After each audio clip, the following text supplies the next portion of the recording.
नमस्कार दोस्तों। आप सब लोग अच्छे से होंगे और कोरोना काल में अपना टाइम कुछ क्रिएटिव काम करने में, कुछ पढ़ने सीखने में बिता रहे होंगे। तो मेरी तरफ से भी एक छोटी सी कोशिश की कुछ अच्छी कहानियाँ, अच्छा गद्य जो कि बच्चों के सिलेबस से भी जुड़ा हो और आपके लिए भी लाभप्रद हो। आप छात्र हों या शिक्षक हों या किसी और सेवा क्षेत्र से जुड़े हों, तो ये सब कहानियाँ, ये सब किस्से आपके जीवन में काम आएंगे। तो आज मैं इस वीडियो में निदा फाजली जी के बारे में बात करूंगा और उनका लिखा हुआ एक निबंध जिसका नाम है अब कहाँ दूसरों के दुख में दुखी होने वाले की चर्चा करूंगा, जो कि कक्षा 10वीं हिंदी कोर्स बा में भी सम्मिलित है। तो ये अगर आप सब में से कोई भी दोस्त जो कि 10वीं कक्षा में है सीबीएसई से, तो वो उसके लिए भी फ़ायदेमंद होगा। तो निजा फाजली की नाम से जो नहीं परिचित होंगे, कम से कम वो उनके शेर और उनकी गज़लों से परिचित होंगे। अगर आप जगजीत सिंह, गुलाम अली की गज़लें सुनते हैं तो निदा फाजली को ज़रूर आपने सुना होगा। उनके कुछ एक मशहूर शेर हैं कि कभी किसी को मुकम्मल जहां नहीं मिलता, कभी जमी नहीं मिलती तो कभी आसमां नहीं मिलता। एक शेर मुझे और याद आ रहा है कि मुंह की बात सुने हर कोई, दिल के दर्द को जाने कौन, आवाज़ों की इस दुनिया में खामोशी पहचाने कौन। और माँ पे भी उन्होंने बहुत बेहतरीन कविताएं लिखी हैं। एक कविता की एक लाइन है उसमें से कि बेसन की सौंधी रोटी पे खट्टी चटनी जैसी माँ। तो आप निदा फाजली के बारे में पढ़ें, उनके कुछ गीत सुने। तो अभी हम आते हैं पाठ पे। निदा फाजली जी के बारे में जानते हैं सबसे पहले कि 12 अक्टूबर 1938 को दिल्ली में जन्मे निदा फाजली का बचपन ग्वालियर में बीता।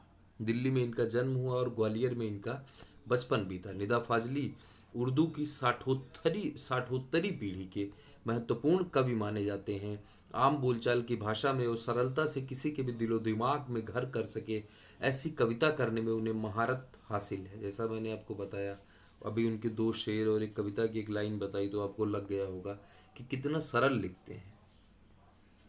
वही आदमी अपनी वही निदा फाजली अपनी गद्य रचनाओं में शेरो शायरी पिरो कर बहुत कुछ को थोड़े में कह देने के मामले में अपने किस्से के अकेले ही गद्यकार हैं। निदा फाजली बतौर कवि, बतौर गज़लकार जाने जाते हैं, लेकिन गद्य में भी इनकी अच्छी पकड़ है, ये अच्छा गद्य लिखते हैं। तो निदा फाजली को लफ्ज़ों का पुल नामक कविता की इनकी पहली पुस्तक आई। शायरी की किताब खोया हुआ सा कुछ के लिए 1999 में साहित्य अकादमी पुरस्कार मिला, जो विभिन्न भाषाओं में जो लोग अच्छा काम करते हैं उनको दिया जाता है। ठीक है। तो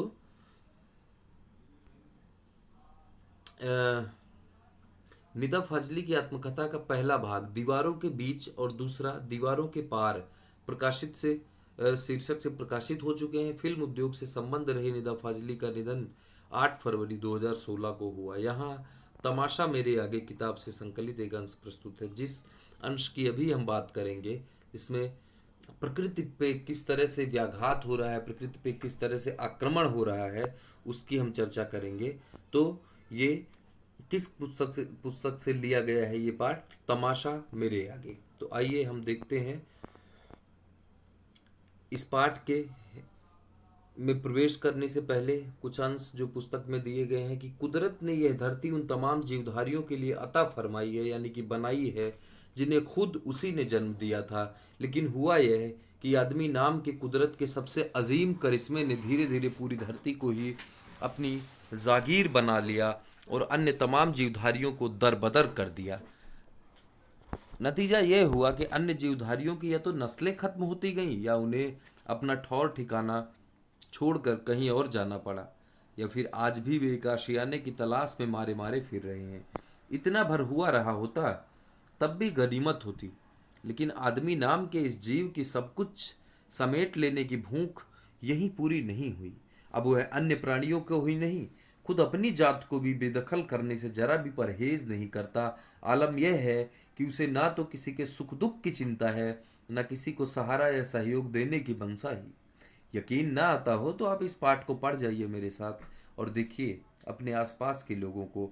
बहुत संभव है इसे पढ़ते हुए ऐसे बहुत लोग याद आए जो कभी न कभी किसी न किसी के प्रति वैसा ही बर्ताव करते रहे। तो सबसे पहले हमने जानवरों यानी कि आपने डार्विन का सिद्धांत सुना होगा, सर्वाइवल ऑफ फिटेस्ट के बारे में, कि जो सर्वोत्तम है वही जीने के योग्य है। तो उसी सिद्धांत का हम लोग चाहे अनचाहे पालन करते हैं। हमने जानवरों को उनकी जगह से हटा के, जंगलों को काट के साफ करके पहले खेत बनाए, फिर घर बना लिए। और अब जब हमारे घर हो गए तो हम खुद से कमज़ोर जो आदमी हैं उन्हें धर्म के नाम पे, जाति के नाम पे, पैसे के नाम पे उन्हें दर बदर कर रहे हैं। उनको हटा के ज़्यादा से ज़्यादा जगह पे कब्जा करना और ज़्यादा से ज़्यादा पोजीशन करना, ज़्यादा से ज़्यादा चीज़ें पजेस करना सीख रहे हैं, जो कि मानवता के खिलाफ है। जिस कोरोना त्रासदी से हम गुजर रहे हैं, ये भी इस बात की एक बहुत बड़ी मिसाल है कि आदमी लालच में किस हद तक गिर गया है। तो आइए, तमाशा मेरे आगे पुस्तक का ये पाठ हम देखते हैं। अब कहाँ दूसरों के दुख से दुखी होने वाले। तो बाइबिल के सोलोमन, जिन्हें कुरान में सुलेमान कहा गया है, ईसा से 1025 वर्ष पूर्व एक बादशाह थे। कहा गया है वे केवल मानव जाति के ही राजा नहीं थे, सारे छोटे बड़े पशु पक्षी के भी हाकिम थे। वे इन सब की भाषा भी जानते थे। एक दफा सुलेमान अपने लश्कर के साथ एक रास्ते से गुजर रहे थे। रास्ते में कुछ चींटियों ने घोड़ों की टापों की आवाज सुनी तो डर कर एक दूसरे से कहा, आप जल्दी से अपने अपने बिलों में चलो, फौज आ रही है। सुलेमान उनकी बातें सुनकर थोड़ी दूर पर रुक गए और चींटियों से बोले, घबराओ नहीं, सुलेमान को खुदा ने सबका रखवाला बनाया है। मैं किसी के लिए मुसीबत नहीं हूँ, सबके लिए मोहब्बत हूँ, मोहब्बत। चींटियों ने उनके लिए ईश्वर से दुआ की और सुलेमान अपनी मंजिल की ओर बढ़ गए। तो इस छोटी सी कहानी की, जो कि सुलेमान की कहानी है, इस कहानी का को कहने का तात्पर्य ये है कि किस तरह से इंसान, जो कि फिटेस्ट है, जो कि सबसे ज़्यादा शक्तिशाली है, वो एक अदना सा जीव चींटी के प्रति भी इतना प्रेम रखता है और उसके प्रति भी इतनी भावना रखता है। तो इस पंक्ति से हमको, इन पंक्तियों से हमें सीख लेनी चाहिए। एक और कहानी जिसका जिक्र निदा फाजली करते हैं, वो हम देखते हैं कि जैसे सुलेमान की घटना हुई, वैसे ही एक घटना का जिक्र सिंधी भाषा के महाकवि शेख अयाज ने अपनी आत्मकथा में किया। उन्होंने कहा, एक दिन उनके पिता कुएं से नहा कर लौटे। माँ ने भोजन परोसा।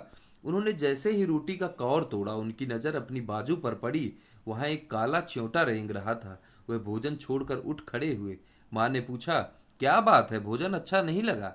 शेख अयाज के पिता बोले, नहीं नहीं, यह बात नहीं है। मैंने एक घर वाले को बेघर कर दिया है। उस बेघर को कुएं पर उसके घर छोड़ने जा रहा हूँ। बाइबिल और दूसरे पावन ग्रंथों के नूह नाम के एक पैगंबर का जिक्र मिलता है। उनका असली नाम लश्कर था, लेकिन अरब ने उनको नूह के लकर लकब से याद किया है।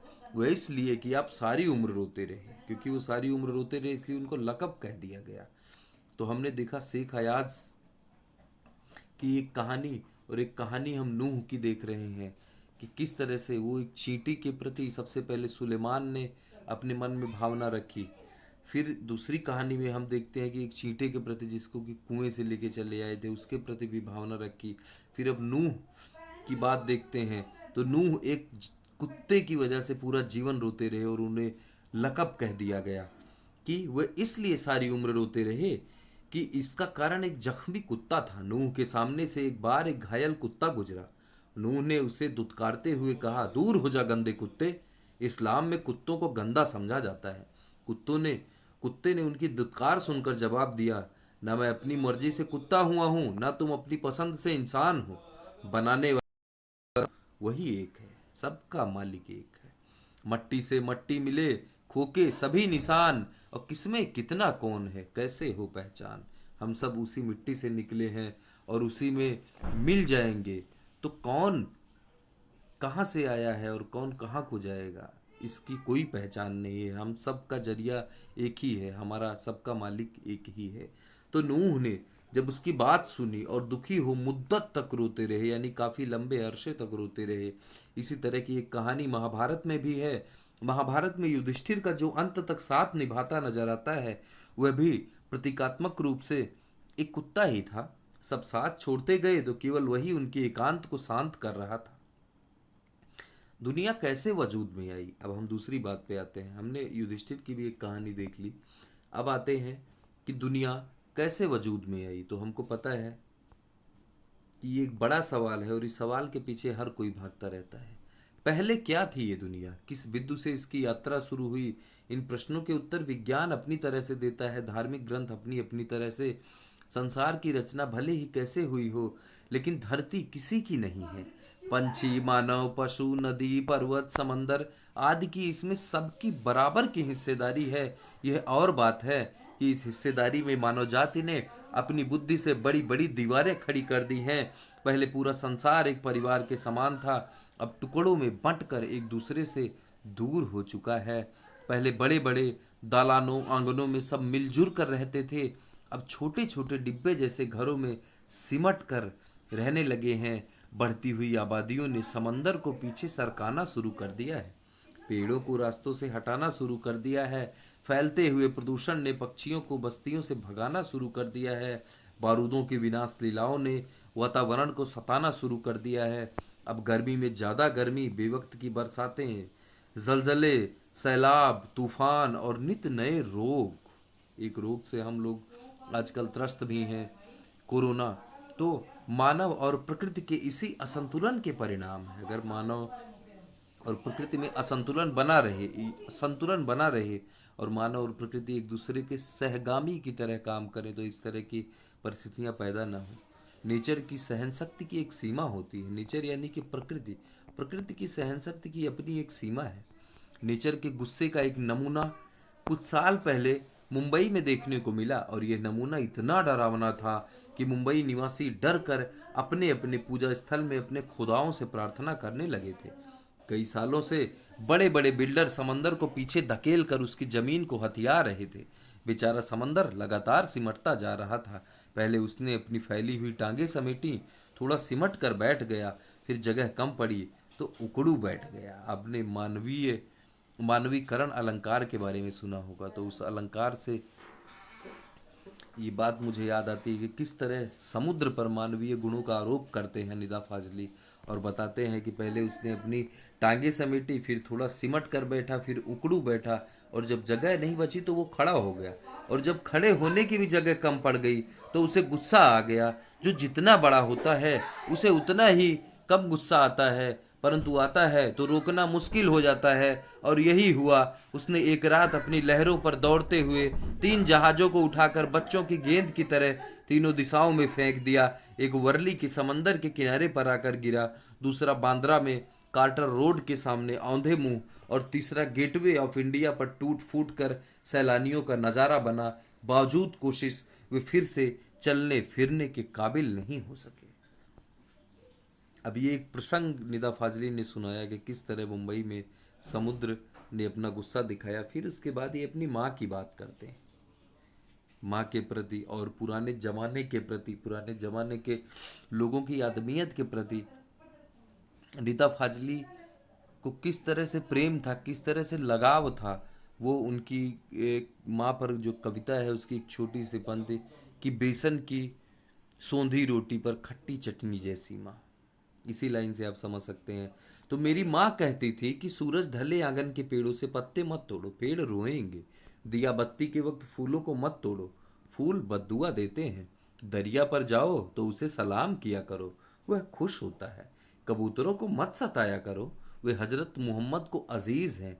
उन्होंने उन्हें अपनी मजार के नीले गुंबद पर घोंसला बनाने की इजाज़त दे रखी है। मुर्गे को परेशान नहीं किया करो, वह मुल्ला जी से पहले मोहल्ले में अजान देकर सबको सवेरे जगाता है। सबकी पूजा एक सी अलग अलग है रीति, और मस्जिद जाए मौलवी कोयल गाए गीत। यानी कि इस दुनिया में सबका अस्तित्व है, केवल मनुष्य ही नहीं है, सबका अस्तित्व है और सबके अपने अपने काम बटे हैं। जैसे एक मौलवी का काम है मस्जिद जाना, उसी तरह एक कोयल का काम है गीत गाना। तो मनुष्य का भी अपना एक काम है। मनुष्य का ये काम नहीं है कि वो दूसरों को परेशान करे, उसका काम है कि वो मानवता दिखाए, दूसरों के प्रति सहृदयता दिखाए। जिस तरह से निदा फाजली की माँ इनको बचपन में बताया करती थी। तो ग्वालियर की में आ जाते हैं। अब ये जहाँ पे इनका बचपन बीता, तो ग्वालियर में हमारा एक मकान था। उस मकान के दलान में 2 रोशनदान थे। उसमें कबूतर के एक जोड़े ने घोंसला बना लिया था। एक बार बिल्ली ने उचक कर 2 में से एक अंडा तोड़ दिया। मेरी माँ ने देखा तो उसे दुख हुआ, उसने स्टूल पर चढ़कर दूसरे अंडे को बचाने की कोशिश की, लेकिन इस कोशिश में दूसरा अंडा उसी के हाथ से गिरकर टूट गया। कबूतर परेशानी में इधर उधर फड़फड़ाते रहे थे। उनकी आंखों में दुख देखकर मेरी माँ की आंखों में आंसू आ गए। इस गुनाह को खुदा से मुआफ कराने के लिए उसने पूरे दिन रोजा रखा। दिन भर कुछ खाया पिया नहीं, सिर्फ रोती रही और बार बार नमाज पढ़ पढ़ कर खुदा से इस गलती को मुआफ करने की दुआ मांगती रही कि या खुदा, मेरी इस गलती को, जो अनजाने में मुझसे ये भूल हुई, ये गलती हुई, खुदा मेरी गलती को माफ कर दे। ग्वालियर से बंबई की दूरी ने संसार को काफी कुछ बदल दिया है। अब ये दूसरी बात पे आ जाते हैं, ग्वालियर से मुंबई की तरफ चल देते हैं निदा फाजली, कि ग्वालियर से बंबई की दूरी ने संसार को काफी कुछ बदल दिया है, यानी कि छोटे शहरों से बड़े शहरों के बीच की दूरी। वर्सोवा में आज जहां मेरा घर है, वर्सोवा मुंबई का एक बेहतरीन इलाका, पहले यहाँ दूर तक जंगल था, पेड़ थे, परिंदे थे, दूसरे जानवर थे। अब यहाँ समंदर के किनारे लंबी चौड़ी बस्ती बन गई है। इस बस्ती ने न जाने कितने परिंदों चरिंदों से उनका घर छीन लिया है। इनमें से कुछ शहर छोड़कर चले गए हैं, जो नहीं जा सके हैं उन्होंने यहाँ वहाँ डेरा डाल लिया है। परिंदों और चरिंदों यानी कि पक्षी जो उड़ने वाले हैं, और चरिंदे ऐसे जानवर जो कि चरते हैं, जो कि चर के अपना जीवन यापन करते हैं। इनमें से दो कबूतरों ने मेरे फ्लैट के एक मचान में घोंसला बना लिया है। बच्चे अभी छोटे हैं, उनके खिलाने पिलाने की जिम्मेदारी अभी बड़े कबूतरों की है। वे दिन में कई कई बार आते जाते हैं, और क्यों ना आए जाएं, आखिर उनका भी घर है। लेकिन उनके आने जाने से हमें परेशानी भी होती है।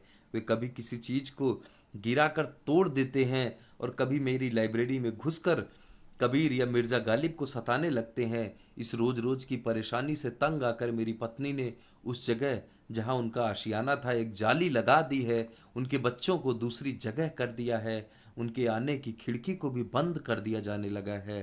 खिड़की के बाहर अब दोनों कबूतर रात भर खामोश और उदास बैठे रहते हैं, मगर अब न सोलोमन है जो उनकी जुबान को समझकर उनका दुख बांटे, न मेरी माँ है जो इन दुखों में सारी रात नमाजों में काटे।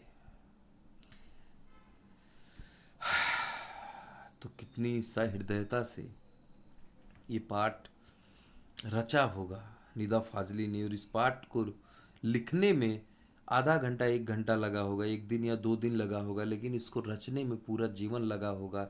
क्योंकि किसी भी रचना के लिए उस तरह की संवेदनशीलता होनी चाहिए, और वो संवेदनशीलता निदा फाजली में साफ दिखाई दे रही है। नदियाँ सींचे खेत को, तोता कुतरे आम, सूरज ठेकेदार सा सबको बांटे काम। तो हमें मुंबई